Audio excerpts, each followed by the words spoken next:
Hello? My girlfriend said, "You drove me to it. You were always working." I replied, "You're right." Then I left her and kept working on building my business. She found out about the payout the same week I found out about him. She got nothing. I'm Alex, 31M. My girlfriend, Jenna, is 28F. We've been together just over 4 years, living together for the last two. From the outside, we looked solid. Shared apartment, shared friends, joint Costco trips. The boring adult stuff that's supposed to mean you're building something. The problem, according to Jenna, was me. More specifically, my work. I own a small logistics software company. Nothing glamorous. Long hours, lots of stress, no off switch. I've been trying to get it off the ground for years, and for the most part, she said she supported it. At least, that's what she told other people. At home, it was different. You're always working. You're never present. I feel like I'm dating your laptop. That was her greatest hits album. She said it with this sharp, exhausted tone, like I was a burden she'd generously been carrying. If I stayed late, she'd sigh dramatically. If I took a call during dinner, she'd roll her eyes and push her plate away. Any success I had was met with, "Must be nice," instead of congratulations. I tried to adjust. I blocked off evenings. I stopped checking emails in bed. I told myself this was what compromise looked like. But the complaints never stopped. They just shifted. You're here, but you're not really here. You don't get how lonely it is. I shouldn't have to beg my boyfriend for attention. What she never acknowledged was that the apartment, the vacations, the lifestyle she liked to post online all came from the same thing she resented: my work. About 3 months ago, she started staying out later. Drinks with coworkers. Girls' night that ran long. When I asked questions, she snapped back that I was being controlling, that I didn't trust her, that my insecurity was exhausting. I believed her, or at least I wanted to. Looking back, that's the part that scares me most. Not that she changed, but how easily I accepted the version of events where everything was somehow my fault. Because the week she told me, "You drove me away by choosing work over me," was the same week I learned there was someone else. I didn't find out the way people imagine. No lipstick on a collar. No dramatic confession. It was smaller than that, which somehow made it worse. It started with a name I hadn't heard before: Mark. She mentioned him casually one night while scrolling on her phone. "Mark from work is so dumb," she said, laughing. I didn't think much of it. There was always someone from work who was so dumb or so annoying, yet somehow always texting her. Then I noticed how often his name came up. "Mark said this. Mark thinks that. Mark gets it." When I walked into the room, she'd tilt her phone away without realizing she was doing it. If I asked who she was talking to, the answer came too fast. "Just work stuff." One night, I stayed up later than usual finishing a proposal. She thought I'd gone to bed. I heard her in the kitchen, pacing, whispering into her phone. Not flirting exactly. Something softer. Intimate in a way that doesn't need raised voices. When she came back into the bedroom and saw me awake, her face hardened instantly. "Why are you still working?" she snapped. That was her defense. Anger, not guilt. A few days later, she picked a fight over nothing. I forgot to take the trash out. She exploded. Told me I was selfish. That she felt invisible. That any woman would have left by now. Then she said it. "I wouldn't have needed attention from someone else if you were actually around." I didn't even respond right away. My brain lagged behind the sentence, like it didn't want to catch up. "Someone else?" I asked. She crossed her arms, already annoyed, already righteous. "Oh my God, don't make this dramatic. It wasn't like that." That's when she told me. She hadn't slept with him yet, she said. Not at first. They just talked. He listened. He made her feel wanted. And then one night, after another one of your late nights, it crossed a line. And then came the line I can't get out of my head. "You drove me to it. You were always working." She said it calmly, like a diagnosis. Like this was the obvious conclusion any reasonable person would reach. I felt something in me go quiet. I didn't yell. I didn't argue. I just nodded once and said, "You're right." Her face changed immediately. Confused. Relieved. Almost smug. That's when I stood up, grabbed my laptop, and went back to work, already knowing I wasn't coming back to her. After I said, "You're right," she relaxed. That's the part that still messes with me. She started explaining herself like the argument was over. Like I'd finally accepted my role in the story she'd been telling herself. She said things like, "I didn't want it to happen," and "You know how lonely I've been." She even added, "I knew you'd understand once you stopped being defensive." I nodded along, barely hearing her. Something had shifted. Not anger. Not heartbreak. Just clarity. That night, I slept on the couch. She didn't protest. In the morning, she acted normal. Too normal. She made coffee, asked if I wanted eggs, complained about traffic. At one point she said, "I'm glad we talked. I feel lighter." I didn't correct her. Over the next few days, I did exactly what I said I would. I worked. Longer hours. More focus. No guilt. I stopped trying to fix us and poured everything into the business. It was strange how easy that part suddenly felt. Like removing a constant background noise. She noticed, of course. "You're really leaning into work now," she said one evening, half joking, half accusatory. "I told you," I replied. "You were right." She didn't like that answer as much the second time. What she didn't know was that things were finally moving. Quietly. The deal I'd been chasing for almost 2 years was nearing the finish line. Lawyers involved. Numbers that didn't feel real yet. I hadn't told her. Not out of spite, more like instinct. At the same time, pieces started clicking into place about Mark. I checked the phone bill. Long calls. Late nights. I stopped asking questions and started listening. She slipped up once and said she'd been at his place, then corrected herself to his building. Small lies stacked on top of bigger ones. One night, she didn't come home at all. Texted me at 2 a.m. saying she crashed at a friend's. No apology.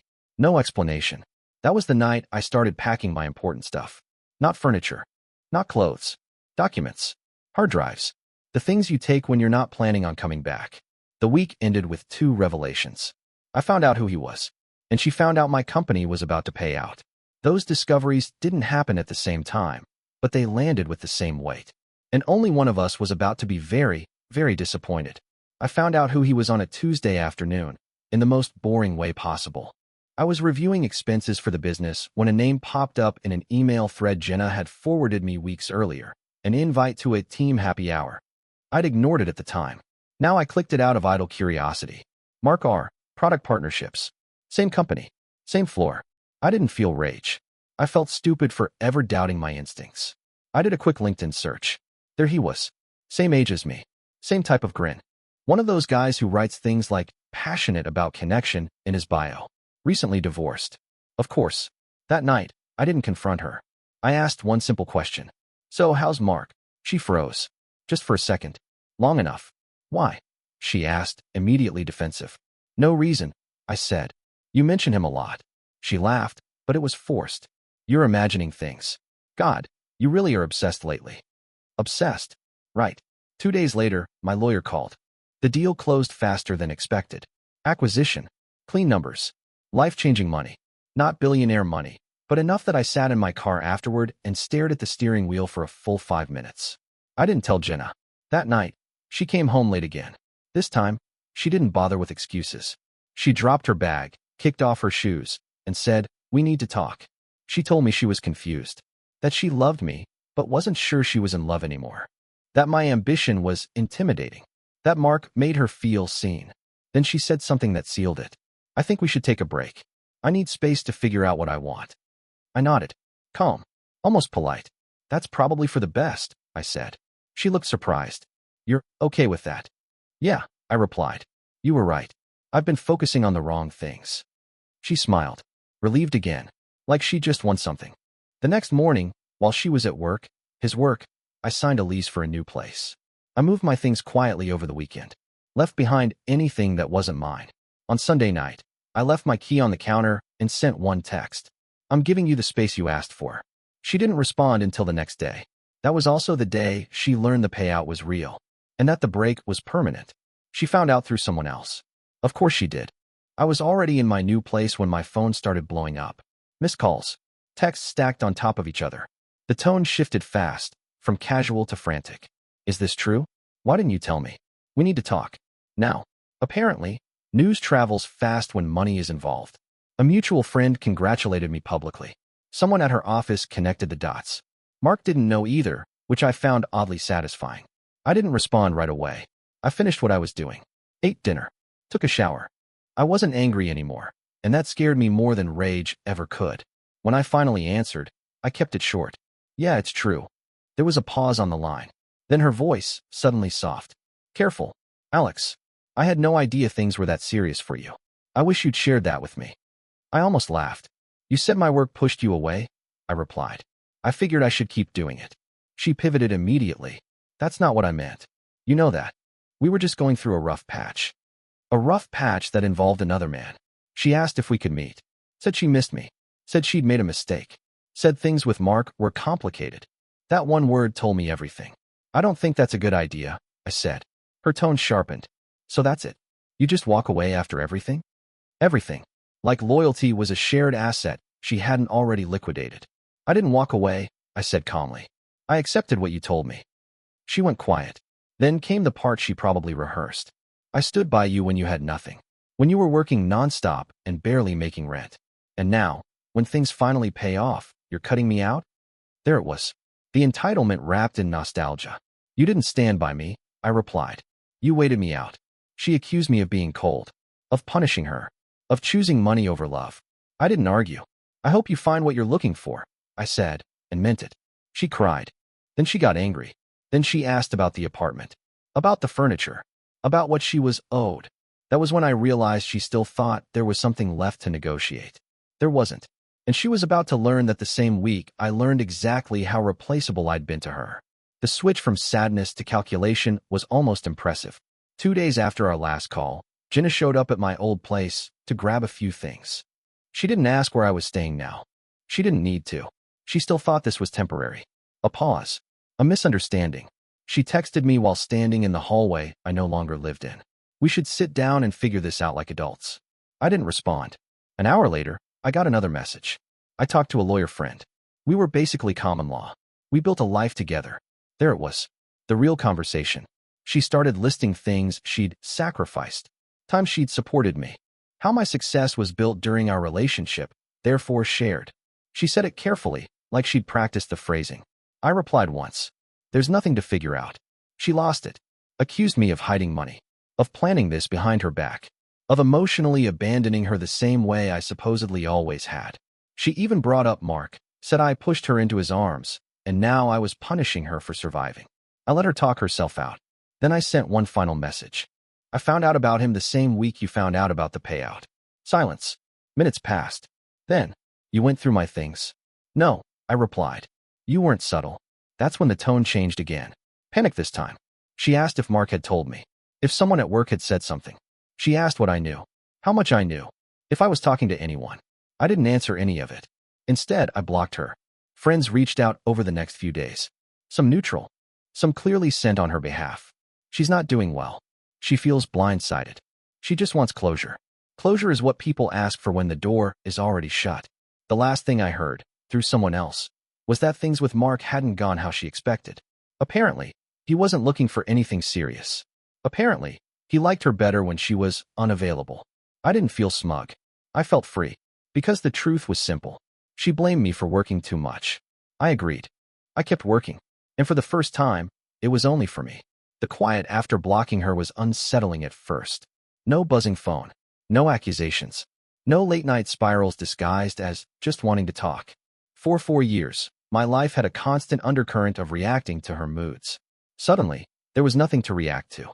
I didn't realize how heavy that had been until it was gone. A week passed. Then 2. Work was easy. Not effortless, but clean. Meetings without rushing. Decisions without second-guessing whether they'd turn into another argument about priorities. I slept better. Ate better. Even my friends noticed. You seem lighter, one of them said over drinks. I shrugged. I stopped arguing with someone who already made up their mind. I thought that was the end of it. I really did. Then she emailed me. Not from her usual account. From a burner. Subject line, please. She wrote a long message. Apologies stacked on apologies. She said she'd been scared. That Mark was a mistake. That she didn't recognize herself lately. That seeing me succeed forced her to confront things she didn't like about her own life. She said she never meant to hurt me. The part that stuck out was buried in the middle. I just assumed we'd work it out, especially now. Now, there it was again. She didn't ask how I was. She asked where I was emotionally. Whether I'd be open to rebuilding. Whether we could at least meet for coffee and talk things through like we used to. I stared at the screen longer than I expected to. Not because I was tempted, but because I was disappointed. I realized she still didn't understand why it was over. In her mind, the betrayal was a problem to solve. A phase. Something outweighed by history and convenience. She still thought access to me was negotiable. I didn't respond. 2 days later, I heard she'd moved out of our old place. Couldn't afford it alone. Mark didn't step in. Neither did I. Someone asked me if I felt bad. I didn't. Because the truth is, I lost her long before she cheated. I just didn't admit it until she handed me a reason I couldn't ignore. And walking away wasn't revenge. It was alignment. With myself. A month later, I ran into her by accident. Same grocery store. Same aisle. Different lives. She looked smaller somehow. Not physically, just less certain. The sharp confidence she used to weaponize was dulled around the edges. When she saw me, her face lit up for half a second before she remembered she wasn't entitled to that reaction anymore. "Hey," she said, cautious. "You look good." "Thanks," I replied. And meant it. She told me she'd left her job. Said things there had gotten awkward. I didn't ask why. We both knew. She said she was thinking of moving back home for a while. To reset. Then she asked the question she'd been circling since we locked eyes. "Do you ever regret it?" she said. Walking away like that. I thought about it. About the nights I swallowed resentment. About the way she made my ambition sound like neglect. About how easily she blamed me for choices she made with open eyes. "No," I said. "Not really." Her jaw tightened. "Must be nice. To just upgrade your life and leave." I almost corrected her. Almost explained that I didn't upgrade. I simplified. But I knew better by now. She wasn't listening for understanding. She was listening for reassurance. "I didn't leave," I said calmly. "You told me who you were. I believed you." She scoffed. "That's not fair." "Neither was cheating," I replied. She looked away. Silence stretched between us, heavy but clean. Before she left, she said, "You know, I really did love you." I nodded. I know. That was the truth. She loved me in the way people love stability. Potential. What someone could become for them. Just not enough to protect it when it stopped being convenient. As she walked away, I felt nothing. No anger. No sadness. Just distance. And that's when I knew I was finally done. Because indifference isn't bitterness. It's peace. The funny thing about peace is how quiet it is. No dramatic victory lap. No moment where the universe applauds your restraint. Life just keeps going. Better if you let it. A few weeks after the grocery store run-in, my lawyer finalized the last paperwork from the acquisition. Money landed where it was supposed to. Clean. Untangled. Mine. I didn't celebrate the way people expect you to. No bottle service. No announcement post. I ordered takeout, sat on my balcony, and watched the city do its thing. That night, I thought about the version of me from a year ago. The guy apologizing for being driven. The guy shrinking his ambition to keep someone comfortable. The guy who thought love meant explaining himself over and over until he sounded guilty enough to be believable. I almost felt sorry for him. Almost. Jenna tried one last time after that. Not directly. She messaged my sister. Then a friend. Then someone I barely talked to anymore. Same script, different mouths. She'd grown. She understood now. She just wanted a chance to show me she wasn't that person anymore. But growth that only happens after consequences isn't growth. It's negotiation. The last update I heard was that Mark had started seeing someone else from work. Someone younger. Someone less complicated. Jenna spiraled for a bit after that. Called it unfair. Said she felt used. I didn't comment. Because the irony was too clean to touch. She told me I drove her to cheat because I was always working. I agreed. I kept working. And in doing so, I walked straight out of a relationship where I was valued for what I provided, not who I was. I didn't take anything from her when I left. She just didn't get to take anything from me. And that difference matters more than people think. I'm writing this a few months out, mostly because people keep asking me how I feel now. Like there's supposed to be a final emotion you land on after something like this. Closure. Vindication. Triumph. It's none of that. It's quiet. My days are simple in a way they never were before. I wake up when I want. I work because I want to, not because I'm trying to outrun someone else's resentment. I don't explain my schedule to anyone. I don't apologize for being driven. I don't downplay wins to keep the peace. Sometimes I think about that moment, the exact one, when she said, "You drove me to it. You were always working." If I'd argued, maybe we'd still be limping along. If I'd begged, maybe she'd have stayed longer. If I'd promised to change, maybe she would have forgiven herself. But I didn't do any of that. I said, "You're right." And I meant it. Because she was right about one thing. I was always working towards something. She just wasn't part of where I was going anymore. The week she found out about the payout, she expected a conversation, a negotiation, a reassessment of her value in my life now that the numbers had changed. Instead, she got silence. She got nothing. Not because I wanted revenge, but because the version of me who would have shared that future with her didn't exist anymore. She helped kill it. Slowly. Casually. with entitlement disguised as honesty. I didn't win. I just stopped losing. And if there's one thing I've learned from all of this, it's simple. When someone blames you for the consequences of their choices, believe them the first time and keep walking. Bye-bye.